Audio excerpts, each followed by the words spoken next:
آج کل جو سوشل میڈیا پر اور دیگر جگہوں پر ان چیزوں پر اعتراض ہوتا ہے کہ بھئی عرس کی کیا ضرورت ہے، اس کا مقصد کیا ہے، اتنا پیسہ لوگ لگاتے ہیں، سب کچھ کرتے ہیں۔ دیکھیے، اہل سنت و جماعت میں جو بزرگان دین کے ایام منانے کا ایک طریقہ ہے،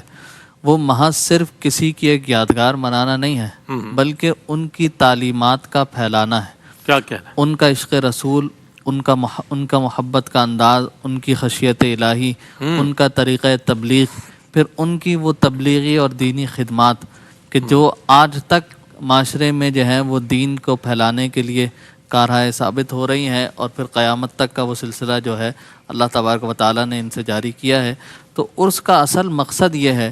کہ وہاں پہ شرکت کر کر بزرگان دین، اولیاء کاملین کی تعلیمات کو حاصل کیا جائے کہ جس طرح انہوں نے اپنی زندگی کو خشیت الہی کے ساتھ، تقوی و پرہیزگاری کے ساتھ گزارا، جیسے کہ علامہ لیاقت اظہری صاحب دامت برکاتہم العالیہ نے بھی ابتدا میں فرمایا نا کہ اللہ تبارک و تعالیٰ نے ان کی شان یہ بیان فرمائی ہے کہ الذین آمنوا وکانوا یتقون، کہ وہ ایمان والے اور تقوی و پرہیزگاری کو اختیار کرنے والے، کہ ان کی شان یہ ہوتی تھی کہ ان کے دن خیر الناس من ینفع الناس کے مصداق تھے، تو ان کی راتیں یبیتون لربہم سجدا و قیاما کی مثال۔ دن خدا مخلوق خدا کے لیے تھے تو راتیں ان کی خدا کے لیے وقت تھی، کہ وہ اس طریقے سے اپنی زندگی کو مینج کر کر اللہ تبارک و تعالیٰ کے حکم کے مطابق، شریعت طیبہ کے مطابق گزار۔ دیکھیے، وقت تو ان کے پاس بھی اتنا ہی تھا جتنا آج ہمارے پاس، لیکن انہوں نے اپنے وقت کو اس طرح سے مینج کیا ہوا تھا کہ اللہ تبارک و تعالیٰ نے انہیں اتنے ہی وقت میں ایسی برکتیں، رحمتیں عطا فرمائیں کہ انہوں نے وہ کام کر دیے کہ جو آج ہم کوشش کر کر بھی نہیں کر پا رہے، کہ اللہ تبارک ان کے وقت میں، ان کی اس ٹائم میں ایسی وسعتیں اور برکتیں عطا فرمائیں کہ وہ مریدین سے بھی ملاقات کر رہے ہیں، لوگوں کی تربیت بھی فرما رہے ہیں، گھر والوں کو بھی دیکھ رہے ہیں، کام اور کاروبار بھی چل رہا ہے، خانقاہی نظام جو ایک پورا قائم و دائم تھا وہ بھی پورا اسی طریقے سے چل رہا ہے۔ تو یہ تبھی ہے کہ جب انہوں نے اپنی پوری زندگی کو اللہ تبارک و تعالیٰ کے ذکر اور اس کی فکر میں وقف کر دیا۔ تو عرس کا مقصد وہ یہی ہے کہ جب ہم عرس میں حاضر ہوں بزرگان دین کی بارگاہ میں، ایک تو یہ بھی ہے کہ حاضری کی ایک تو بڑی اہمیت ہے، جس طرح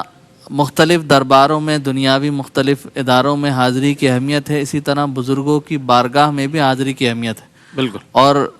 ہمارے پیر و مرشد حضور اشرف المشائخ سید احمد اشرف جیلانی نور اللہ مرقدہ فرماتے تھے کہ جب آراس کا سلسلہ ہوتا ہے، بزرگان دین کا کسی کا بھی عرس ہوتا ہے، تو فرمایا جس کا بھی عرس ہوتا ہے تو دیگر بزرگان دین کی ارواح بھی وہاں پر جمع ہوتی ہیں۔ سبحان اللہ، سبحان اللہ۔ تو وہ ایک جگہ حاضری دینے سے کئی فیضان جو ہے وہ مستفیض مل جاتے ہیں اور ان سے بندہ مستفید ہو جاتا ہے۔ جیسا کہ آپ کا معمول تھا کہ حضور داتا گنج بخش علی حجویری کی بارگاہ میں 35 سال تک آپ نے پہلے اجلاس کی صدارت فرمائی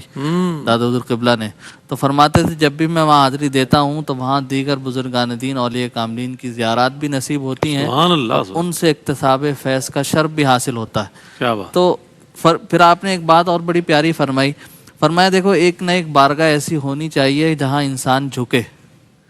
جہاں انسان اپنے سر کو تسلیم خم کرے۔ تو جب بندہ بزرگان دین کی بارگاہ میں جاتا ہے، اپنے علم کو، اپنے منصب کو، اپنے مقام مرتبے کو ایک طرف رکھ کر ایک عاجز انسان بن کر ان کی بارگاہ میں حاضر ہوتا ہے، تو وہ جتنا جھکتا ہے اللہ تبارک و تعالیٰ اتنی بلندیاں اسے عطا فرماتا ہے، اتنا ہی فیض اسے جو ہے وہاں ان کی بارگاہ سے حاصل ہوتا ہے۔ اسی طرح جب ہم ان کی بارگاہوں میں جائیں، ان سے فیض حاصل کریں، آراس میں شرکت کریں، تو ہمیں یہ چاہیے کہ ہم اپنی زندگی میں ان کی تعلیمات پر عمل کرنے کی بھی کوشش کریں۔ انہوں نے جس طرح نمازوں کی پابندی کی، ذکر اذکار کی پابندی کی، حقوق اللہ اور حقوق العباد کی پاسداری کی، اس پر عمل کیا، تو ہمیں بھی یہ چاہیے کہ ہم ان کی تعلیمات کو اسی طرح اپنانے کی کوشش کریں تاکہ عرس کی جو اصل روح ہے، جو حقیقت ہے، وہ ہمیں حاصل ہو سکے۔